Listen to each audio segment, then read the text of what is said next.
The day I circumcised, they said I should open my leg, and I did what they said. My mother told me this is my passage to womanhood. He said if you refuse to lie down, we will force you to lie down. So my dad brings some rope and tied me and hold me very strong. كماوەیەکیش بەرچاوم هەمووی تاریک بوو. دەمقیژاند ئەوانیش منیان کرد بوو.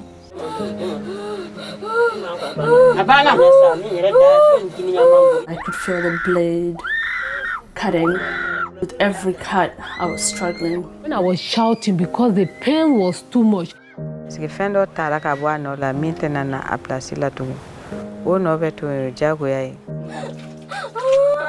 I really thought I was gonna die.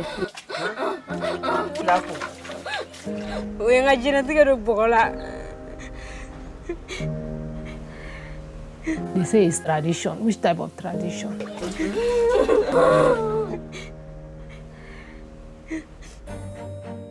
I had been at The Guardian for 25 years. I was the investigations editor. We were doing really big stories, WikiLeaks, Iraq. I came across FGM and I thought, why, if we're doing stories about people having their emails hacked, why aren't we covering the fact that 200 million girls and women are having their genitals hacked off?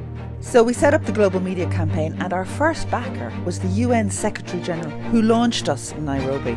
4 years later, A small group of us left The Guardian and set up a charity dedicated to ending FGM, determined to do things differently.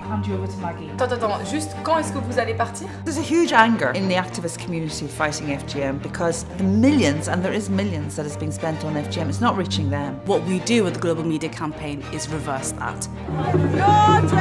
And a large proportion of our funds go to the grassroots. That's what makes us different. We searched for activists who were working on FGM, who were often survivors, who were already working in the field, and through the volunteers we could see the people who really had the passion. But what we're doing is we're saying, let's trust that person who's been walking 10 miles a day to go to the remote villages to talk about FGM. They mightn't have a BA, they mightn't have an international development degree, but they are the people who's going to end FGM.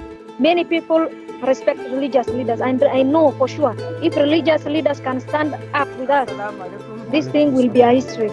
It's the activists on the ground who are going to go to their religious leaders and say, this is the reality of FGM, to tell people to stop, because they'll listen to you. The first thing we do is we have a national gathering. We invite activists, religious leaders and journalists to a 5-day media training academy. We start the academy with the doctor explaining exactly what FGM is and what it can do to the body of a girl. This is what you see. This is the first time that many journalists and religious leaders actually see what FGM is, and it's this information they bring back to their communities. It changed my perception, and I'm not going to let my daughter undergo FGM.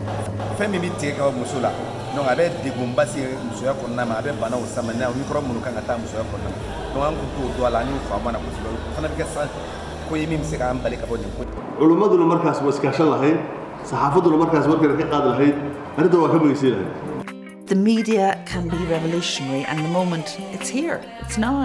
Activism is aided by tools to drive your story home. So what we're doing with media is we're saying, let's use the smartphones, let's use the WhatsApps, let's use the Google documents and create a new, faster way of getting action, and we are getting results. In a campaign for 10 years now, TV, radio, I didn't know how to use them. I used to knock doors, talking to people, and my work was never recognized.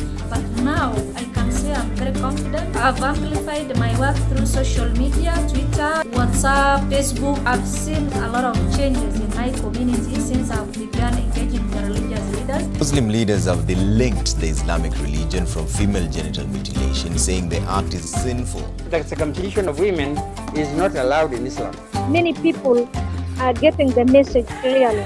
Using the media to end FGM is really very important. I must say it's been a revolutionary journey of discovery for me, as I've learned so much about the media and I've been exposed to the digital world. So far I've appeared in more than 10 TV stations and radio stations in Nigeria, reaching 150 million people. There's a whole generation of young women. They've got the skills, they've got the technology, they've got the heart. They just need to be supported. A week doesn't go without an FGM story being aired. It has made a big difference. So far, the message has reached over 870 million people, with activists like Ifra Ahmed working not only locally but internationally too. The activists aren't afraid to go for change at the very top. Jaha Dukre in the Gambia, after an 18-month media campaign, finally met with her president, who for 23 years had never mentioned FGM. 3 days later, something extraordinary happened. As from today, FGM is banned as from today from the surface of this country. I want Gambia to know how proud I am and how happy I am. This is a revolutionary moment. This is a whole new era of women who can use social media, women who can set up communities and organise themselves. The Global Media Campaign is about supporting them. They are the ones who are going to end this, not us.